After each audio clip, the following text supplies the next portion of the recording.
రాష్ట్రంలో మార్వాడీలపై ఆగని go back నినాదాలు చూస్తుంటే మార్వాడీలపై రాష్ట్రంలో మరో యుద్ధమే వచ్చేటువంటి అవకాశాలు కనిపిస్తున్నాయన్న మాట వాస్తవం అనే గ్రౌండ్ లెవెల్లో వినిపిస్తుంది. మరి ఇదే అంశం మీద అంటే అసలు మార్వాడీల గో బ్యాక్ నినాదం ఎందుకు తెలంగాణ రాష్ట్రంలో పుట్టుకొచ్చింది, ఎందుకు తెలంగాణ వాదులు తెలంగాణ సమాజం పట్ల మాట్లాడుతున్నటువంటి తెలంగాణ వాదులను అక్రమ అరెస్టులు ఎందుకు చేస్తున్నారు, ఇదే అంశం మీద మనం మాట్లాడదాం. మనతో పాటు retired justice B Chandrakumar sir మనతో పాటు ఉన్నారు, హైకోర్టు జస్టిస్ సార్. మాట్లాడి చాలా విషయాలను తెలుసుకుందాం. సార్ చెప్పండి, మార్వాడీలు గో బ్యాక్ అనే నినాదం ఎక్కడ పుట్టిందంటారు? నిజంగా అదొక యుద్ధం లాగా ఎందుకు ప్రబలుతోంది?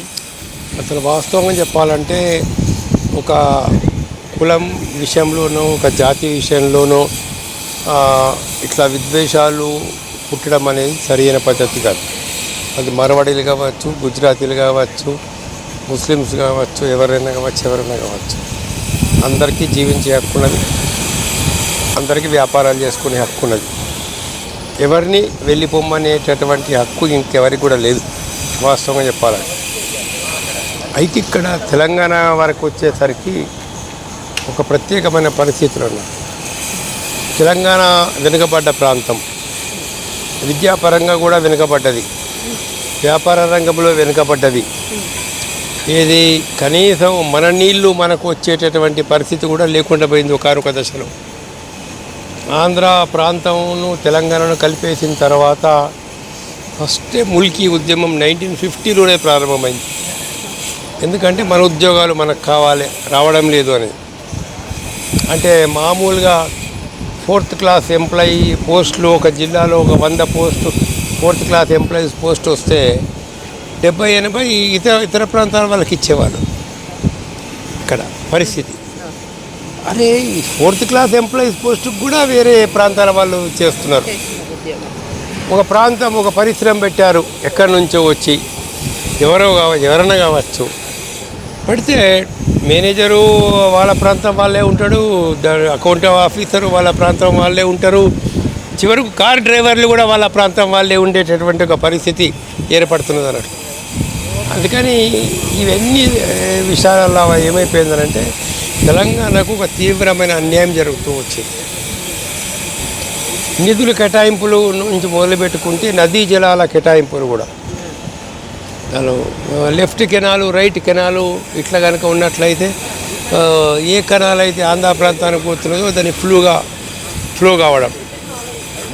ఈ పరిస్థితులలో మనకు రకరకాల ఉద్యమాలు వచ్చినాయి. ఇవాళ పారిశ్రామికంగా అభివృద్ధి చెందినటువంటి మాట వాస్తవమే, కానీ పారిశ్రామికమైనటువంటి అభివృద్ధి దేనికి దారి తీయాల? ఇప్పుడు కార్పెంటర్ది ఉన్నారు, వృత్తి చేసుకునేవాళ్ళు పెద్ద ఎత్తున. ఇప్పుడు మనం ఫర్నిచర్ మాల్స్ పెడుతున్నాం, పెద్ద మాల్స్, పెద్ద కంపెనీల వాళ్ళు పెడుతున్నారు. అప్పుడు ఏమైపోతున్నదంటే ఈ చిన్నవి అయితే కార్పెంటరీ పనిచేసే వాళ్ళు ఉన్నారో వాళ్ళందరూ ఉద్యోగాలు కోల్పోతున్నారు, వాళ్ళందరూ పనులు కోల్పోతున్నారు. మదే ఇప్పుడు బంగారం షాప్స్ ఉన్నాయి అనుకోండి, ఇప్పుడు లలిత జ్యువెలరీ లాంటివి వచ్చేసినాయి అలా ఎన్నో ఇటువంటి షాపులు వచ్చేసిన తర్వాత ప్రతి ఒక్కళ్ళు రెడీమేడ్ కొనుక్కోవడానికి ఆ షాపులకు పోయే పరిస్థితి. మరి చిన్నగా బంగారం పనిచేసేటటువంటి వాళ్ళు ఏమైపోవాలా? అయితే మరి ఏం ఆలోచించాలా? మరి రావద్దంటారా అవి అంటే అలా కాదు. అక్కడ ఏంటంటే వెల్ఫేర్ స్టేట్ అనేది మనం అన్నప్పుడు, ఒక బాధ్యత కలిగినటువంటి ప్రభుత్వం అనేది మనం అన్నప్పుడు, ఈ బాధ్యత కలిగినటువంటి ప్రభుత్వాలు ఏం చేయాలంటే ఒక లైసెన్స్ ఇస్తున్నాము, ఒక పర్మిట్ ఇవ్వడం వల్ల ఎంతమంది రోడ్డు మీద పడుతున్నారు అని ఆలోచించాలి. ఇప్పుడు వడ్లో పనిచేసే వాళ్ళు ఉన్నారు, ఈ వడ్ల పనిచేసే వాళ్ళందరితో ఒక సొసైటీ పెట్టి వాళ్ళకి లోన్లు ఇప్పించి వాళ్ళ ద్వారా పెద్ద ఫర్నిచర్ మాల్స్ పెట్టించండి. ఈ బంగారు పనిచేసే వాళ్ళందరితో ఒక సొసైటీ పెట్టించేసి ఆ బంగారు పనిచేసే వాళ్ళందరి చేత మీరు ఒక కోఆపరేటివ్ సొసైటీ లాంటివి పెట్టించేసి పెద్ద ఎత్తున వాళ్ళని బంగారు వస్తువులు తయారు చేయించి, రెడీమేడ్ షాపులు తయారు చేయించి లలిత జ్యువెలరీ మాదిరిగా ప్రతి దగ్గర మీరు పెట్టేసి సమాజ అవసరం తీర్చండి, వీళ్ళు కూడా రోడ్డు మీద పడకుండా చూడండి అన్నట్టు. అట్లనే ఇప్పుడు చేనేత కార్మికులు ఉన్నారు అందులో. మరి చేనేత కార్మికులు ఎంతమంది రోడ్డు మీద పడిపోతున్నారు? అనేక మంది. వాళ్ళ చేనేత కార్మికుల సొసైటీ పెట్టుకున్నప్పటికీ కూడా అవి ఏ మేరకు పనిచేస్తున్నాయి, అందులో ఏ మేరకు ప్రభుత్వం నుంచి వారికి సహకారం అనేది ఉంటున్నది, జిఎస్టీ నుంచి కనీసం మినాయించారా వాటిని, ఇలాంటి ఒక సమస్యలన్నీ ఉన్నాయి అన్నట్టు. మార్వాడీలు ఈ దళితుని మీద చేసినటువంటి దాడిని కూడా మీరు ఎట్లా చూస్తారు? అందరు వ్యాపారస్తులు అలాంటి మోసాలే చేస్తారు. ఏ కులం వాళ్ళైనా ఎవరైనా వ్యాపారస్తులందరూ చేసేటి మోసాలు అంతే. అయితే ఏంటంటే అధికారంలో ఇప్పుడు గుజరాత్లో అధికారంలో ఉన్న వాళ్ళు కాబట్టి గుజరాతీలకి చెందినటువంటి వాళ్ళు ఎక్కువ లోన్లు తీసుకొని బ్యాంకులు ఎగ్గొట్టి సందర్భాలు అట్లా ఉంటాయి. వాళ్ళకి సంబంధించిన వాళ్ళ గవర్నమెంట్లు ఉన్నప్పుడు వాళ్ళు ఎక్స్ప్లైటేషన్ వాళ్ళ దోపిడీ కొంచెం ఎక్కువ ఉంటుంది. సో మార్వాడీల మీద మరో యుద్ధమే జరగబోతుంది రాబోయే రోజుల్లో. ఎందుకంటే గో బ్యాక్ అనే నినాదాలు ఇంకా ఆగట్లేదు, ప్రజల్లోకి వెళ్ళిపోయినాయి. ఇంతకుముందు మనుషుల మధ్య కొంత తెలంగాణ వాదుల మధ్యనే తిరిగినాయి, ఇప్పుడు ప్రజల్లోకి వెళ్ళిపోయింది. దీన్ని ఎట్లా చూస్తారు సార్? ఇదంతా కూడా నిరుద్యోగ సమస్యకు ప్రధాన కారణం. ఈ కుల వృత్తులన్నీ దెబ్బతీయడం అనేది ప్రధాన కారణం. ఒకసారి ఆ కుల వృత్తుల్ని మనం ఆదుకొని ఈ తెలంగాణ యువతకంతా ఉద్యోగాలు ఇచ్చే పరిస్థితి ఏర్పడితే ఇలాంటివన్నీ తగ్గుతాయి. ఇక్కడ మీరో నేనో లేదంటే తెలంగాణ వాదుల తరపున మాట్లాడే గొంతుకలను వీళ్ళని నిర్బంధించడం వల్ల ఈ మూమెంట్ అనేది ఆగుతుంది అంటారు? ఏమాగదు. ఒకళ్ళు నిర్బంధించడం వల్ల, అరెస్ట్ చేయడం వల్ల ప్రపంచంలో ఎక్కడ ఏ దేశంలో ఏ ఉద్యోగం ఆగది. ఇంకా అది మరింత ఏమైపోయింది, జలియన్వాలా బాగ్లో కాల్పులు చేశారు, ఏమైపోయింది, ఇంకా పెద్ద ఎత్తున ఉద్యోగం వచ్చింది. భగత్ సింగ్ని ఉరిదీశారు, చంద్రశేఖర్ ఆజాద్ను ఉరిదీశారు. అక్కడ స్వతంత్ర సమర యోధులందరినీ కూడా ఎన్నో రోజులు జైల్లో పెట్టారు. ఏమైపోయింది, 10 మంది భగత్ సింగ్లు పుట్టుకొచ్చారు, 100 మంది చంద్రశేఖర్ ఆజాద్ని పుట్టుకొచ్చారు. ఎక్కడ నేతాజీ సుభాష్ చంద్రబోస్ ఎంత పెద్ద ఎత్తున తిరుగుబాటు వచ్చింది దేశంలో. కాబట్టి ఒక ఉద్యమాన్ని అణచడం అనేది, ఇప్పుడు నక్సలైట్ ఉద్యమం అణచమని 50 ఏళ్ళ నుంచి మాట్లాడుతున్నారు. ఏం కాదు, అదంతా జరిగేది కాదు, పోయేది కాదు. దళితుడి మీద మార్వాడీల దాడిని ఎట్లా చూస్తారు? ఇప్పటి వరకు ఒక కేసు ఫైల్ చేసి స్టేషన్ బెయిల్ ఇచ్చేసిర్రు, కనీసం సెక్షన్స్ కూడా బలంగా లేవు.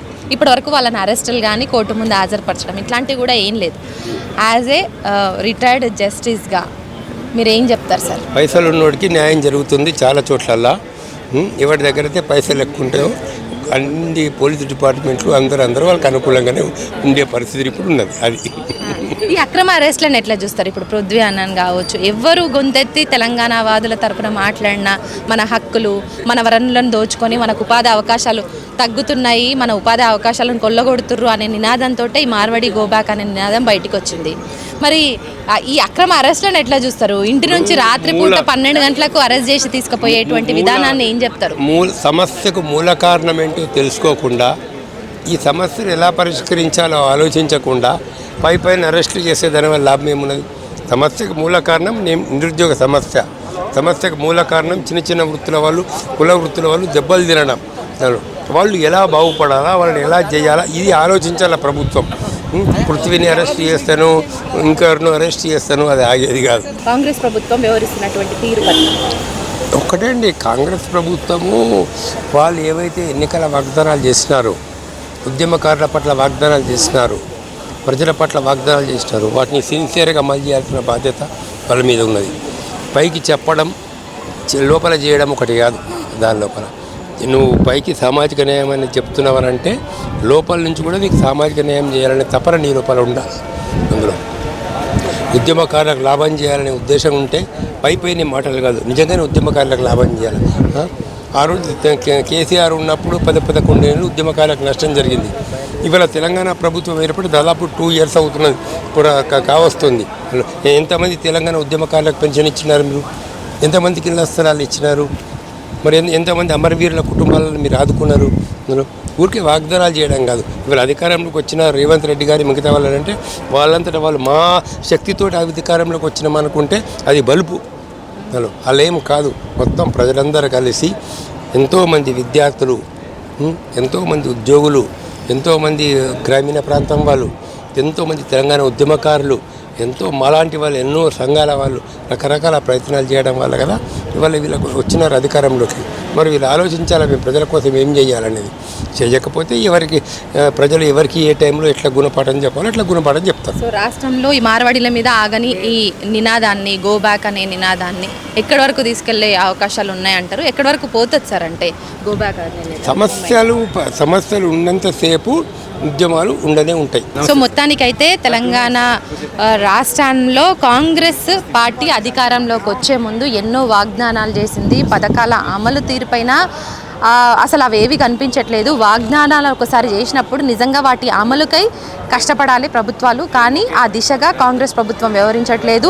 ఎస్పెషల్లీ చెప్పాలంటే కాంగ్రెస్ ప్రభుత్వం సో చెప్పిందొకటి చేస్తుందొకటి అన్న చందంగానే కనబడుతుంది. అలా కాకుండా సామాజిక న్యాయం అని బయటికి చెప్పడం కాదు, మనసులో నుంచి కూడా సామాజిక న్యాయం అనేది పుట్టుకొని రావాలి. కాబట్టి సామాజిక న్యాయం చేసే విధంగా ప్రభుత్వ నిర్ణయాలు కావచ్చు, వాటి చర్యలు కావచ్చు ఉండాలనేసి కూడా retired justice B Chandrakumar sir అంటున్నారు. కెమెరా పర్సన్ నరసింహతో హరిత, న్యూస్ లైన్ తెలుగు.